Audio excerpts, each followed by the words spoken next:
قال المؤلف رحمه الله تعالى ونفعنا بعلومه في الدارين آمين. Masih di bab mujahadah, bersungguh-sungguh melawan hawa nafsu dengan ibadah yang benar. Bagian yang ke-11. Kemarin sudah dijelaskan menurut hadis riwayat Bukhari, Rasulullah sallallahu alaihi wasallam bersabda, manusia ini lebih dekat ke surga dan ke neraka daripada sandal ke talinya atau talinya ke sandalnya. Jadi sandal dan tali itu kan sudah melekat, kumpul jadi satu. Ini kata Nabi Muhammad, orang atau kita semua ini lebih dekat ke surga atau ke neraka, lebih dekat tali ke sandalnya. Artinya masih lebih dekat kita ke surga dan ke neraka daripada tali ke sandalnya. Artinya apa? Apapun niatnya, apapun perilaku kita, amal ibadah kita tergantung dari niat. Kalau ibadahnya niatnya itu lillahi ta'ala, sudah dipastikan itu masuk surga. Kalau niatnya itu bukan lillahi ta'ala, itu pasti sudah dekat ke neraka. Jadi tergantung niat kita, mau dekat ke neraka atau dekat ke surga, amal kita tergantung niat. Walaupun amal ibadahnya baik, tapi kalau niatnya salah, maka lebih dekat ke neraka. Kalau niatnya benar, walaupun ibadahnya sedikit, maka itu lebih dekat ke surga. Sekarang As-Tsani Asyar, hadis yang ke-12. An Abi Firasin Rabi'ah bin Ka'b al-Aslami khadim Rasulullah sallallahu alaihi wasallam. Jadi Abi Firas Rabi'ah bin Ka'b ini haddamnya Nabi Muhammad. Wa min ahli suffah radhiyallahu anhu, dan termasuk golongan ahli suffah, orang yang selalu ada di pinggirnya masjid, jadi tidak pulang-pulang. Jadi Rabi'ah bin Ka'b ini termasuk ahli suffah, sahabat yang tidak pulang-pulang, selalu ibadah dan selalu berada di emperannya masjid. Qala, berkata Rabi'ah ini, kuntu abidu ma'a Rasulillah sallallahu alaihi wasallam fa'atihi biwadu'ihi wa hajatihi. Saya ini pernah bersama Rasul, ini saya selalu menyediakan wuduknya, air wuduk, dan selalu membantu kebutuhannya Nabi. Jadi haddam ya. Jadi mulai dulu itu haddam itu ada. Jadi orang alim atau orang soleh biasanya dibantu oleh haddam atau santrinya. Jadi Rabi'ah ini membantu Nabi dalam menyediakan air wuduknya dan setiap hajatnya Nabi Muhammad. Faqala, kemudian Nabi Muhammad sallallahu alaihi wasallam bersabda, salni, mintalah kamu kepadaku. Jadi suruh minta apa? Namanya juga haddam ya, sering membantu. Maka Nabi Muhammad kemudian mengatakan, salni, mintalah sesuatu kepada saya. Fakultu, jawabnya Rabi'ah ini mengatakan, as'aluka murafaqataka fil jannah. Saya minta kepadamu Nabi Muhammad untuk bisa dekat denganmu nanti di surga. Jadi permintaannya cuma satu, yaitu minta dekat dengan Nabi Muhammad nanti di surga. Faqala awa ghaira dzalika, enggak ada permintaan lain. Apa ada permintaan lain? Qultu huwa hadza, kanda ya Nabi, cuman itu saja, saya cuman minta ingin dekat dengan engkau nanti di surga. Ini amalan ya, bisa dicari atau bisa diamalkan. Qala fa'inni ala nafsika bikasrati sujud. Rawahu Muslim. Begini, kalau kamu nanti ingin masuk surga dan tempatnya ingin dekat dengan tempat saya, kata Nabi, selalu ikuti saya, bantu saya dengan cara banyak sujud. Jadi umpama sekarang bagaimana, Nabi Muhammad kan tidak ada. Bagaimana kalau ingin seperti ini? Ya banyak-banyaklah membantu perjuangannya Nabi. Pokoknya ada hubungannya dengan Nabi Muhammad, bantu. Contohnya membantu menyebarkan agama Islam, menyebarkan ilmu agama Islam. Di samping itu juga bikasrati sujud, banyak sujud. Banyak sujud ini bukan sujud saja ya, maksudnya sholat ini. Maksudnya sholat. Jadi kalau ingin dekat dengan Nabi nanti di akhirat, di antaranya caranya adalah sering membantu perjuangan Islam yang diajarkan Nabi Muhammad dan juga banyak sujud. Jadi kalau ada acara-acara pengajian termasuk siar agama Islam ikut, ada acara-acara perjuangan membangun masjid ikut. Nanti di surga tempatnya dekat dengan Nabi Muhammad SAW. Cuma dia tetap banyak sujud, ya sholat. Jangan kemudian ikut bantu masjid, ikut bantu perjuangan pondok, tapi tidak sholat. Ya, urung ya mau dekat dengan Nabi.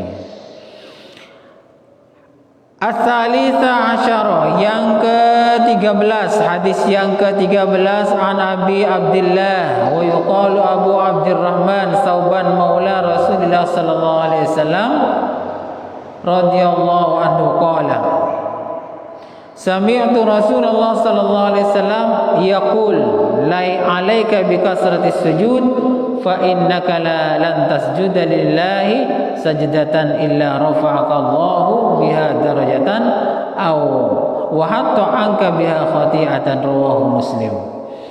Di sini Nabi Muhammad pernah bersabda, 'alaika bi kasratis sujud. Disuruh apa? Kamu perbanyak sujud. Perbanyak sujud ini maksudnya ya salat ya.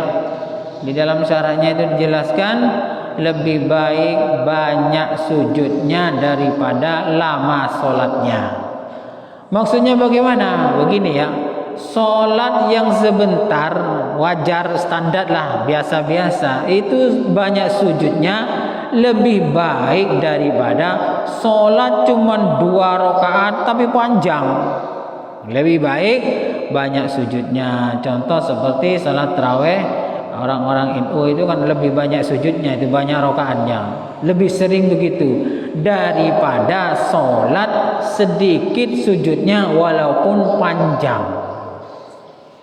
Makanya orang yang betul-betul alim itu pasti memilih 20 rakaat. Karena apa? Lebih banyak sujudnya daripada 4 rakaat atau 8 rakaat panjang-panjang.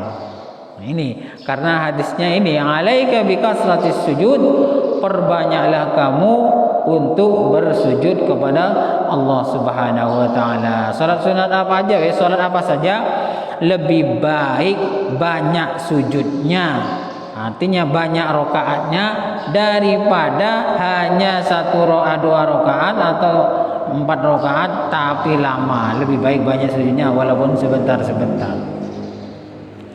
Karena apa? Fa innaka lan tasjuda lillahi sajadatan illa rafa'aka Allahu biha darajatan. Karena orang yang bersujud itu akan diangkat derajatnya oleh Allah Subhanahu wa taala, wa hatta anka biha khati'atan, dan dihapus dosa-dosanya. Jadi kalau banyak sujud, banyak derajatnya, tinggi derajatnya, dan dihapus dosa-dosanya. Tapi ini menurut Allah taala ya, menurut Allah taala, bukan menurut manusia. Kalau derajat di mata manusia biasanya kalau banyak uangnya, banyak hartanya, banyak jabatannya. Kalau menurut Allah tidak, yang lebih banyak sujudnya itulah yang diangkat derajatnya oleh Allah dan dihapus dosanya. Nah, sekarang bagi kita yang cinta akhirat, pasti pilih yang ini, pilih yang banyak sujudnya ini daripada banyak hartanya, banyak uangnya tapi jarang sujud. Nah, bagi yang pecinta dunia sebaliknya, lebih baik banyak hartanya dan uangnya, lebih menghormat kepada orang yang banyak hartanya daripada orang yang banyak sujudnya. Apakah kemudian yang orang banyak sujudnya itu tandanya hitam di dahi? Tidak loh ya, tidak ya. Saya katakan sama sekali itu bukan tandanya orang yang ahli sujud ya. Orang yang ahli sujud itu tidak harus dahinya hitam ngecap umpamanya sampai titiknya 2, kadang 3, kadang 4, kadang 5, bukan itu. Bukan itu ya. Saya lihat itu ulama-ulama besar, ulama-ulama para wali itu saya lihat jarang ya dahinya itu yang hitam. Duh, kok ada yang hitam bagaimana? Ya wallahu a'lam bagaimana cara sujudnya itu kok sampai hitam. Yang jelas saya lihat tuh Kiai As'ad, Kiai Situbondo, Sukorjo dan kiai-kiai besar yang lain ya. Sidogiri itu tidak ada yang itu hitamnya, tidak ada. Apakah menunjukkan bahwa kiai-kiai besar ini tidak pernah sujud? Ya tidak juga ya, tidak juga. Cuman kita ini kadang terjebak oleh dahi hitam. Oh, kalau dahinya hitam pasti sujudnya banyak. Saya juga punya teman dulu kuliah di Jakarta itu masih umur berapa belas tahun gitu ya. Kita 19 tahun, dahinya itu hitamnya luar biasa, besar ya. Besar hitam dahinya itu, hampir penuh hitamnya itu di dahinya itu. Saya bertanya dalam hati, ini sujudnya bagaimana kok sampai hitam semua ini. Jadi hampir penuh, saking besarnya itu dahinya hampir penuh dengan hitam. Bukan itu ya, orang yang banyak sujud bukan itu tandanya. Cuman itu apa ya, tidak tahu apa itu. Pokoknya yang banyak sujudnya para wali itu tidak ada itu. Tidak ada, jarang sekali. Hadis riwayat Muslim. Ar-Rabi' asyara, hadis yang ke-14 an Abi Sofwan Abdullah bin Busrin al-Aslami radhiyallahu anhu. Qala Rasulullah sallallahu alaihi wasallam, khairun nasi man dhala umruhu wa hasuna amaluhu, rawahu Tirmidzi wa qala haditsun hasan. Sabda Nabi, orang yang paling baik, manusia yang paling baik adalah manusia yang panjang umurnya dan amal baiknya banyak. Wa hasuna amaluhu, dan amal solehnya banyak, baik amalnya. Jadi percuma kalau kita panjang umur tapi amalnya jelek. Lebih baik pendek umurnya tapi amalnya baik. Tapi kalau di sini bagaimana hadisnya? Paling baiknya manusia adalah orang yang panjang umur, cuman amal baiknya, amalnya itu baik semua. Panjang umur yang sehat walafiat, tapi tidak pernah sholat, tidak pernah ngaji, ya percuma ya ngisi kehidupannya dengan perbuatan yang dilarang atau diharamkan oleh Allah Subhanahu wa taala. Loh, kalau kita bagaimana? Sedikit umurnya, sedikit amalnya. Ya karena kita ini tidak tahu umur, ya perbaikilah amal kita selama kita masih hidup. Jadi oba yang lambat kena coba, oba jadi pemaafan, karena semuanya itu akan dipertanggungjawaban nanti di akhirat. Kalau amalnya baik, insya Allah nanti di kuburan dia baik, di akhirat juga baik. Cukup sekian dulu, kurang lebihnya saya mohon maaf. Mudah-mudahan bermanfaat. Wallahu a'lam bishawab. Al-Fatihah.